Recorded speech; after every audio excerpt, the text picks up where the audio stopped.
Bom, estamos aqui no canal Energia em entrevista novamente com a presidente da Abeeólica, Elbia Ganum, presidente executiva da Abeeólica, Elbia Ganum, que está aqui para falar não apenas como a representante do setor eólico e também de novas tecnologias, mas de todo um país, porque ela foi indicada como a representante brasileira da COP30 para o segmento de energia. E esse é o tema desse nosso canal Energia Entrevista, onde a gente vai explorar bastante assuntos, né, Elber?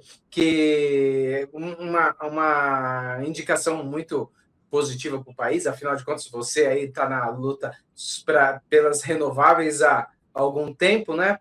Então, Elber, eu queria te agradecer essa oportunidade, essa agenda que você dedicou aqui um pouquinho para falar com a gente sobre esse tema, né?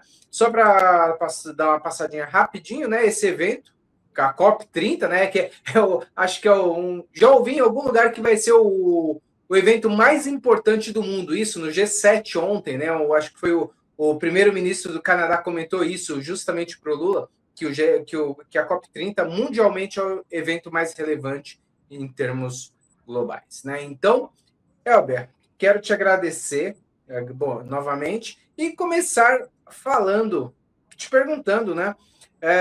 Essa COP, você mesmo tem falado, né? Vai ser a COP da implementação, né? E energia tem um papel central, haja vista aí a importância desse item na agenda climática, não só do Brasil, o Brasil já tem essa sua matriz renovável, mas no mundo inteiro, né?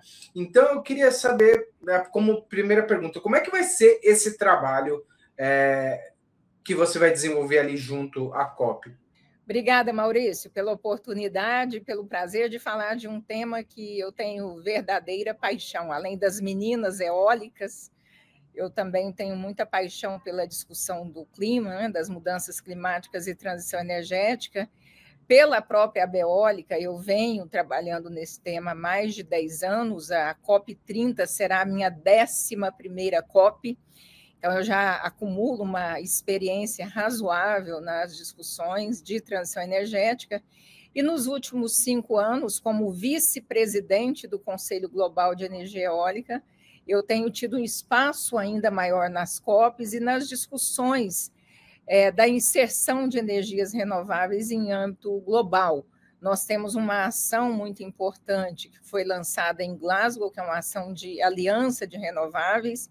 Nós lançamos também uma aliança de offshore wind, é a Global Offshore Wind Alliance, e nós temos a Global Renewable Alliance, e essa aliança, ela inclusive emplacou um tema muito importante na COP de Dubai, que foi a COP 28, em que saiu no texto ali do acordo 3 vezes renováveis, aumentar os investimentos 3 vezes em energia renovável no mundo e aumentar em 2 vezes os investimentos em eficiência energética.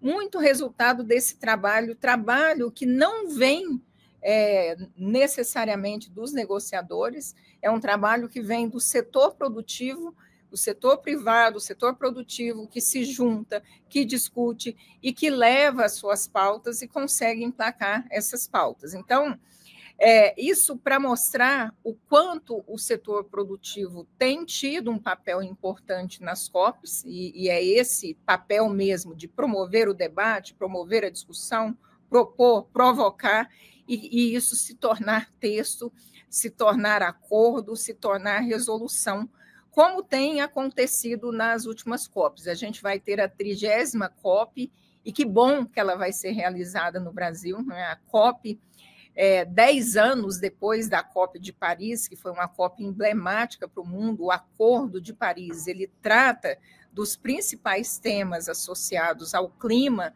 e da busca de solução para a redução das mudanças climáticas e associada à transição energética, as políticas de descarbonização, o compromisso do clima de manter a temperatura a 1,5 graus. Então, são acordos que foram construídos ao longo do tempo e nos últimos 10 anos, uma evolução muito grande.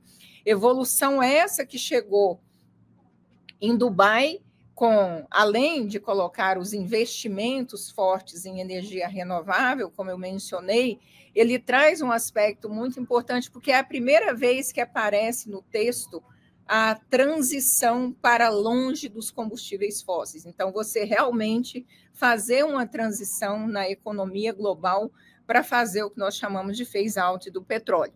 Então, ali no Acordo de Dubai, que foi na COP de 28, veio essa resolução.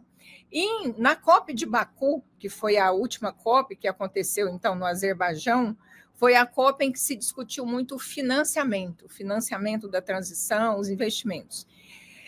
E aí, o que acontece? Ao longo, né, a evolução, trazendo de Paris para cá, e agora, chegando nesse estágio de discussão até Baku, então, de Paris a Baku, e por tudo que passamos, concluiu-se o seguinte: o que deveria ser acordado, os principais temas do texto estão ali colocados. Está lá, está determinado, mercado de carbono. Então, os acordos estão todos ali, acordo que resulta nas NDCs, né? Então está tudo muito ajustado. E a COP do Brasil, qual vai ser o grande desafio dela? A COP do Brasil, ela tem esse caráter de implementação. Ela tem o caráter de implementação pelo fato de que as discussões evoluíram ao ponto de começar a fazer a implementação, esse é um aspecto, e tem o caráter também de implementação, porque as ações precisam ser implementadas devido à emergência climática, e não mais à urgência climática. Então, não dá, tem que fazer. E eu me lembro muito bem que na COP de Glasgow, em 2022, o primeiro-ministro que presidia a COP, ele trazia muito, tempo de agir, tempo de ação. E a gente realmente precisa de ação.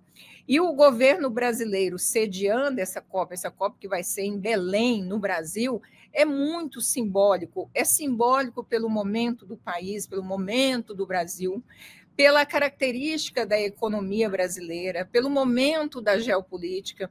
O Brasil é um país muito rico em soluções, não só de energia, mas de soluções baseadas na natureza, que são soluções para o clima. Então, o Brasil detém grande parte da Amazônia, o Brasil é um grande provedor de alimentos na economia global, responde por 10% da alimentação global.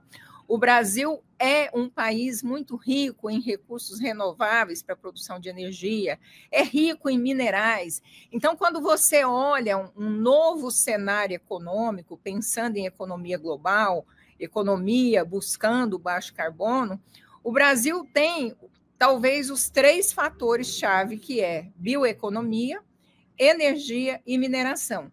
E é justamente nessa linha em que o Brasil precisa olhar e pensar o que ele vai ser capaz de oferecer nessa COP. Então, além desse desafio da implementação, o Brasil precisa, e eu tenho falado isso com muita frequência, precisa se mostrar. O Brasil precisa se mostrar no mundo como um importante provedor de soluções para a economia de baixo carbono e, portanto, para a transição energética. E, ao criar toda a estrutura de governança da COP do Brasil, ao nomear o seu presidente e os demais membros participantes da COP, o governo brasileiro elegeu o presidente da COP, que é o embaixador André Corrêa do Lago, a Ana Toni como a CEO da COP, mas eles entenderam por bem trazer mais braços, mais pessoas. A figura do champion, que foi nomeada, 2 champions, aliás, um da juventude e outra associado ao setor produtivo, e eles acharam por bem também criar esses enviados em setores-chave da economia, setores que são extremamente relevantes para a economia. E energia, né? E para nós é um privilégio, né? Para nós que somos do setor de energia, ter o nosso tema energia como um dos 30 temas-chave. Lá tem gênero, lá tem indígenas, tem sociedade civil, tem Amazônia, agro, e energia também é um tema de relevância, e eu tive a felicidade e a honra de ser convidada, então, pelo governo brasileiro, pelo presidente da COP, para ser a representante de energia. E o meu papel é justamente fazer essa interlocução entre a COP e a sociedade, principalmente o setor produtivo, para que haja uma comunicação da COP para o setor produtivo, do setor produtivo para a COP, para que nós possamos evoluir e trazer entregas importantes, tanto da perspectiva do Brasil, mas também na perspectiva global. Eu vou ter o desafio de trazer ali para os meus pares e para o presidente da COP, para quem estiver na discussão, como está o setor de energia, como pensa o setor de energia os próximos 10, 20 anos, e a energia como um todo, não é só energia renovável, né? Então, a gente tem que pensar em soluções energéticas como um todo. E fazer essa interlocução, porque há uma clareza muito grande por parte de todos nós, que já estamos nessa discussão há muito tempo, e muito clara a partir do nosso presidente da COP, do André, que quem vai implementar o que foi decidido nos gabinetes da COP vai ser a sociedade, vai ser o setor produtivo, serão as famílias, serão os consumidores. Então, essas pessoas precisam entender o que é a COP, o que faz uma COP, o que é o clima, quais são os desafios, porque são elas que vão tomar a decisão, são elas que vão mover o mundo para esse mundo que estamos planejando em 2050 com Net Zero. E essa interlocução, esclarecer, desmistificar e tornar mais concreto o que é uma discussão do clima e uma discussão da COP é o meu principal papel. COP28 foi a COP onde foi definida aquela para triplicar as renováveis. Aí veio a de Baku com financiamento, a 30 da implementação. Agora, uma dúvida que vem à cabeça, assim, justamente, é como é que está a cabeça da sociedade civil? Como é que está? Dá para afirmar que chegar a essa meta de triplicar as renováveis é possível, já que a gente ainda não está... a gente vem falando, inclusive, como eu até comentei um pouquinho nos bastidores, né, o Fórum Econômico Mundial destacou num relatório aqui, né, que 65% dos países melhoraram suas pontuações no índice de transição energética, sendo que 28% avançou em todas as dimensões principais desse estudo que o Fórum apresentou, né? Ele diz aqui que economias da Europa emergente e Ásia emergente estão obtendo ganhos que são impulsionados por reformas direcionadas, infraestrutura aprimorada, crescente investimento em energia limpa, o que vai aí nesse caminho aí mostrando a evolução. Mas há tempo para triplicar essas renováveis dentro desse escopo aí para chegar ao net zero até 2050 ou pelo menos mitigar as emissões aí? Maurício, do ponto de vista de mundo, globalmente falando, é um grande desafio. Tá? Não é impossível, mas é realmente muito difícil, do ponto de vista de mundo. Do ponto de vista de Brasil, é mole. Né? Na realidade, a Bloomberg apresenta um estudo que o Brasil nem precisa triplicar, basta só dobrar. Por quê? Porque o Brasil parte para a corrida da transição energética numa posição extremamente confortável. A nossa matriz elétrica ela já é, em produção, 93% renovável. E a nossa matriz energética fechou em 2024 com 50% de renovabilidade. A média dos países da OCDE é 13%. Então, assim, para o Brasil está fácil. Né? Até porque a gente não precisa fazer 3 vezes, a gente vai fazer na medida do mercado. Na medida que o mercado precisar expandir, nós vamos expandir. Nós vamos, é claro, buscar descarbonizar a matriz energética, então substituir processos produtivos por energia renovável, trazer mais veículos elétricos, usar mais biocombustíveis, fazer um agro ainda mais pop, ainda mais bom, com energias renováveis, fazer fertilizantes verdes. Então, assim, para o Brasil é menos desafiador do que para o resto do mundo, porque uma coisa que é muito importante entendermos, né, eu repito isso sempre que eu tenho oportunidade, farei isso agora, é que a transição energética ela é diferente do ponto de vista geográfico, econômico, social e político. Então, a transição energética que cabe no Brasil é diferente da transição energética que cabe na Austrália, que cabe na África ou que cabe na China. Então, é preciso levar em consideração as peculiaridades de cada geografia para pensar na transição energética. Os 3 vezes é um número médio, é um número meta, e nós vamos persegui-la a qualquer custo enquanto economia global, mas é bastante desafiador. Seja do lado da oferta, tá? Porque o mundo não tem essa oferta de renováveis como o Brasil tem. Então, alcançar uma meta, uma NDC associada à emissão de energia, é diferente para o resto do mundo. E a gente tem algumas geografias que eles ainda estão no carvão. Então, eles ainda têm que fazer todo aquele exercício de passar pelo gás. E tem geografias que afirmam que não conseguem sair do gás, outros não conseguem sair do carvão. Então, essas peculiaridades serão muito desafiadoras falando no clima, né? Esse é um fator. O segundo fator é que é muito importante que nós, que discutimos clima e transição energética, que a gente tenha a capacidade de efetivamente transformar a transição energética num negócio. A partir do momento que a transição energética se tornar para nós um negócio, para o mundo um negócio, a sociedade vai avançar numa velocidade até mais rápida do que a gente espera. E esses negócios são viabilizados via mercado de carbono, via hidrogênio verde, fornecendo para quem precisa descarbonizar e não consegue, como essas regiões que, por exemplo, que não conseguem deixar o carvão, ou outra fonte mais suja, Elber? Como que se daria essa? Exatamente. Você transformar a transição em negócios, na minha percepção de economista e estudiosa do tema, é você transformar a transição energética com sinal de preços adequados. E aí você criar os mecanismos de incentivos para que a sociedade mova numa direção e não na outra. E isso passa pelo mecanismo de preço. E o mecanismo de preço, ele envolve vários setores, e a precificação do carbono é um deles.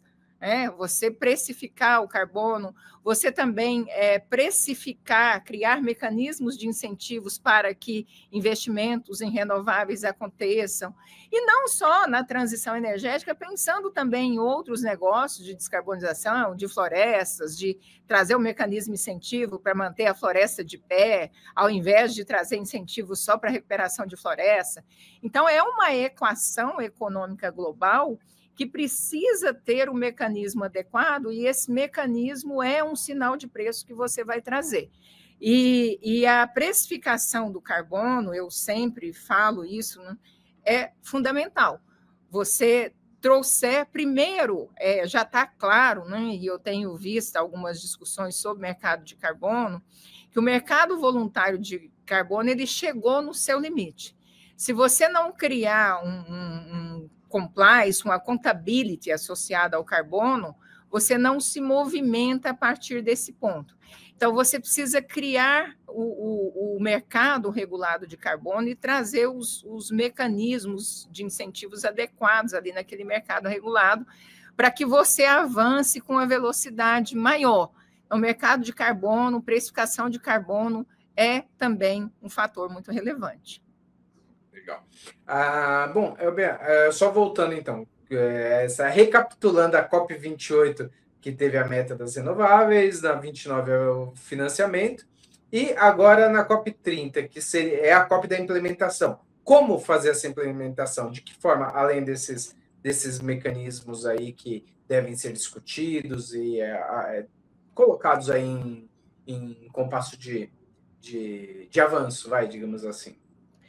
A implementação, no final das contas, você reduz a discussão entre oferta e demanda. Você vai discutir o assunto do lado da oferta e do lado da demanda, porque é essa a grande sacada, né, de você trazer a COP, que parecia algo abstrato, para torná-lo concreto para a sociedade. Porque, no final das contas, quem se movimenta e quem promove toda a carbonização, e quem vai promover a descarbonização são os mesmos atores que promovem a carbonização. São os tomadores de decisão, o setor produtivo e as famílias, o setor de consumo. Então, é muito importante que o lado da demanda, os consumidores, a sociedade, as famílias, tenham uma conscientização a respeito da importância de buscar produtos com valor agregado maior no que se refere à descarbonização. Tem a ver com essa mesma sociedade exigir dos seus governantes, dos seus policy makers, que se movimentem nessa direção de descarbonização da economia, e a própria demanda, então, ela é capaz de empurrar isso. É na sua escolha diária, termina no indivíduo, tá? Termina em você e em mim. Então, a nossa escolha, como é a nossa escolha hoje? Será que nós fazemos escolhas mais carbonizadas ou menos carbonizadas? E se não fazemos, o que está faltando para nós como mecanismo de incentivo para que a gente tome decisões mais racionais no que se refere à questão do clima? Esse é o lado da demanda. Precisa trazer, precisa criar sinal, precisa criar conscientização. E existe o lado da oferta, que é o setor produtivo que promove a oferta dos bens e serviços que essa sociedade consome. E o setor produtivo precisa se movimentar para promover bens que sejam bens adequados ao planeta, que caminhem nessa descarbonização, nessa economia de baixo carbono. Então, esse setor produtivo, que é o produtor de bens, e daí você pode expandir isso para o promotor do capital, o mercado financeiro que promove o capital, que financia os investimentos. Então, é importante criar mecanismos também por essas áreas. Hoje, você percebe que a discussão ela fica muito em torno do preço do carbono, de descarbonizar a economia, de dinamizar o mercado de carbono. Mas tem leis importantes que você pode criar que cria sinais de investimentos relevantes. O Brasil, recentemente, aprovou a lei do hidrogênio verde, aprovou a lei do combustível do futuro, a lei de eólicas offshore. Tudo isso é promoção da descarbonização. O PATEM, que é o Plano de Transição Energética. Então, assim, cabe ao poder público, ao Estado, ao Legislativo, ao Executivo, de promover sinais importantes para o setor produtivo. Cabe ao setor produtivo também oferecer soluções e cabe à sociedade, enquanto consumo, também trazer esses sinais. Então, a COP30 ela pode passar como um evento que trouxe a ponta do consumo de energia, porque as outras duas foram relacionadas a quanto de energia a gente tem que disponibilizar e como vamos chegar a essa capacidade instalada. É isso? É isso. Quando você entra na implementação, quando você entra na temática da implementação, que é tempo de fazer, a hora de fazer, você vai fazer isso com a sociedade. E para simplificar o jogo, você divide essa sociedade em setor de consumo e setor de produção. Então, você tem que falar direto com o setor de consumo e o setor de produção. O setor de produção, ele tem a sua atuação, mas ele também tem os seus limites. Ele precisa de mais mecanismos de incentivo, que talvez a precificação do carbono seja um deles.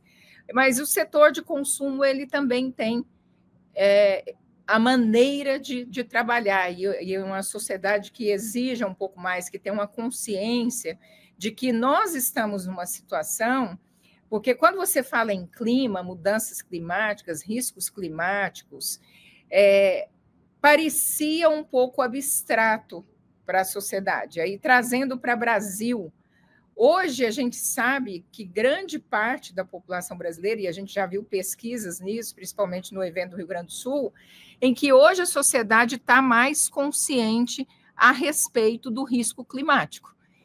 E isso está concreto, já não vai ser para a próxima geração, porque num tempo anterior, muito pouco tempo atrás, a gente falava que estava preparando o planeta para a geração futura. Não. A gente está organizando o planeta para a nossa geração mesmo. Né? Então, o problema do clima ele já se tornou concreto para a sociedade já sabe o que está acontecendo. Então, é muito importante que ela tenha escolha, que ela tenha opção. E cabe aos policymakers, aos formuladores de políticas, de soluções, nós do mercado, a melhorar esse sinal para a sociedade, permitir que a sociedade, de fato, possa fazer uma escolha racional. Perfeito. Elbia, para terminarmos aqui a nossa entrevista, então vamos chegar no dia 21 de novembro, ou 22, né? Porque a COP acaba sempre terminando um dia posterior, pelo menos as últimas edições, né? Que eu vi, eu não sei se você, nessas 11, né, 10 edições passadas, se terminou no dia programado mesmo, a declaração conjunta lá final. Dia que terminar, eu vou achar que tem alguma anomalia. Então vamos lá, vamos considerar então 22 de novembro, né, de 2025. Você como a enviada para energia da COP30, olhando para aquele documento, o que te deixaria com a sensação de finalmente chegamos a um ponto ótimo para energia, ou o ponto que realmente conseguimos cumprir o que precisávamos para esse segmento, lá naquele documento do dia 22 de novembro de 25? Olha, seria muito importante se o mundo, não estou dizendo o Brasil, isso é multilateral, se o mundo estabelecesse uma data para transição do petróleo. Mas isso me parece mais sonho, tá? Desejo do que o que seria concreto. Tem alguns detalhamentos importantes que precisam ser feitos, até mesmo do sistema de financiamento, que, aliás, em Bonn, né, a discussão que a pré-COP começou ontem, começou ontem, não, na segunda-feira, travou um pouco nessa discussão do financiamento. Seria importante que se evoluísse um pouco mais naquilo que já está escrito. Seria também fundamental falar um pouco mais de adaptação, né? E aqui, aí trazendo o tema para o Brasil, que está tão próximo de nós, aqui em São Paulo, a gente viu os efeitos das chuvas e até dos sistemas elétricos que não tiveram a capacidade de responder a esses chamados eventos climáticos, o caso do Rio Grande do Sul. Então, seria muito importante se trouxéssemos soluções, e essas soluções podem vir da sociedade, do setor produtivo e dos governos. Então, ações mais concretas nesse sentido seria muito importante, e seria importante que nós, do setor produtivo, nós de energia, e é esse o meu trabalho a ser feito agora com a turma, de ações mais concretas mesmo. O que nós podemos oferecer em termos de soluções, quais investimentos nós podemos promover nos próximos 5, 10 anos, para que a gente caminhe nessa direção da transição energética e com caráter importante de transição energética justa, em que você vai fazer uma transição, mas que ela seja inclusiva, que você leve em consideração a sociedade, a economia, as características do país, e fazer, de fato, que a transição energética e o próprio desafio do clima se torne uma oportunidade. Eu vejo na transição uma oportunidade de negócio muito grande, pensando em Brasil e pensando em mundo. E eu gostaria muito de ver isso de maneira mais concreta. Eu gostaria que os outros vissem isso de forma mais concreta, que é, de fato, uma oportunidade que nós vamos investir, porque é também, acima de tudo, um bom negócio.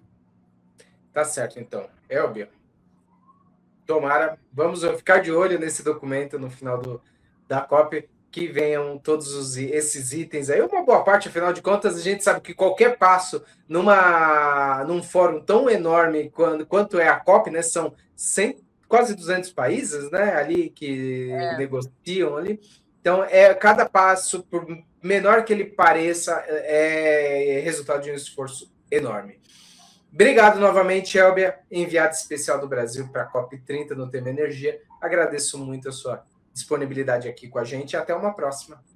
Obrigada pela oportunidade. Até a próxima. Obrigado. Tchau, tchau.